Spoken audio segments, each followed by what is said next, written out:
மொறு மொறுன்னு முந்திரி பருப்பு பண்ருட்டியிலிருந்து நேரடி விற்பனை. பெரிய பெரிய பருப்பு, தரமான பருப்பு. Order now.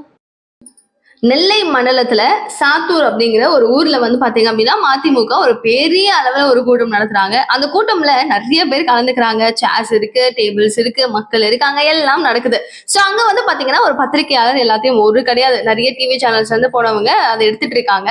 சோ சடனா வந்து மக்கள்லாம் சில பேருக்கு போர் அடிச்சிருக்கும், இல்ல என்ன வேணா இருந்திருக்கலாம். ஒருத்தவங்க டீமா கிளம்ப ஆரம்பிக்கிறாங்க. சோ கிளம்பி போகும்போது அந்த காட்சிகள் என்ன பண்ணாரு, ஒரு பத்திரிகையாளர் அப்படியே திருப்பி கேமராவை ஃபுல்லா இதெல்லாம் எடுத்துட்டு இருக்காரு. அவங்க எல்லாம் அப்படியே எழுந்து கிளம்புறது. சோ இதை பார்த்த உடனே வந்து வைகோக்கு ரொம்ப கோவம் வந்துருச்சு. சோ அவர் என்ன பண்றாரு, கத்த ஆரம்பிக்கிறாரு.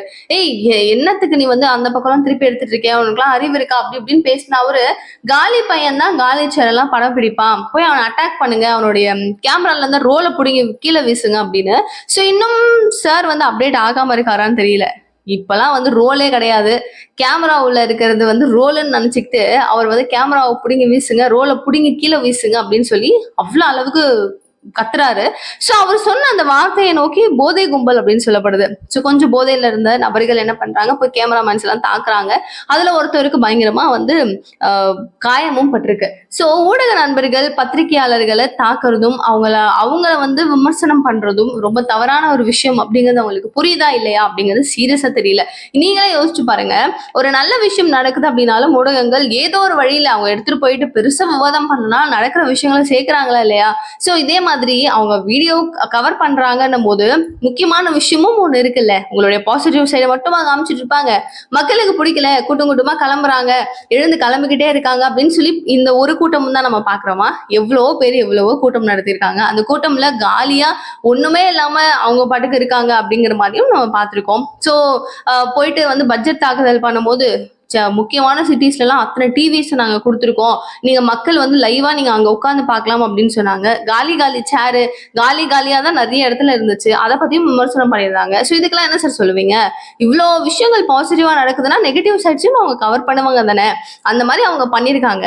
மக்கள் போறத எங்க இவர் பக்கம் வந்து நெகட்டிவா திரும்பிடுமோ, இந்த விஷயம் மக்களுக்கு பிடிக்காம கிளம்புறாங்க, போர் அடிச்சுன்றதை மாத்திருவாங்க கண்டென்ட்னு சொல்லிட்டு கொஞ்சம் கோபத்துல அவர் வந்து விளாச ஆரம்பிக்கிறாரு. ஸோ இதோட இம்பாக்ட் நான் சொன்ன மாதிரி அவருக்கு தலையில பயங்கரமா அடிபட்டிருக்கு.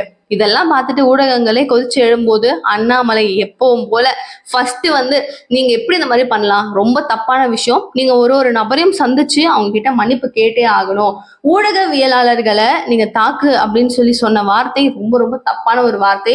அரசியல் தலைவரான, ரொம்ப மூத்த அரசியல் தலைவரான நீங்க அந்த மாதிரி விஷயம் செஞ்சிருக்கவே கூடாது, நேர்ல போயிட்டு எல்லாருக்கிட்டையும் வருத்தம் தெரிவிச்சே ஆகணும் அப்படின்னு சொல்லிட்டு மிகப்பெரிய அளவுல ஒரு கண்டனம் ஒண்ணு வெளியிட்டிருக்காரு. சோ இந்த ஒரு அறிவிப்பை பார்த்ததுக்கு அப்புறம் பலருக்கும் இன்னும் டென்ஷன் ஆகுது, இதெல்லாம் ரொம்ப தப்பு இல்லை அப்படின்னு சொல்லி. ஸோ இந்த விஷயம் ரொம்ப தவறான ஒரு விஷயம் தான். ஸோ எல்லாத்த மாதிரியும் எல்லா விஷயங்களுக்கும் முன்னாடி வந்து குரல் கொடுக்குற அண்ணாமலையை பத்தி நீங்க என்ன நினைக்கிறீங்க, அண்ட் வந்து வைகோ அவர்கள் செய்த செயல் எவ்வளவு தவறான ஒரு செயல் அப்படிங்கிறதையும் ப்ளீஸ் கமெண்ட் பாக்ஸ்ல சொல்லுங்க.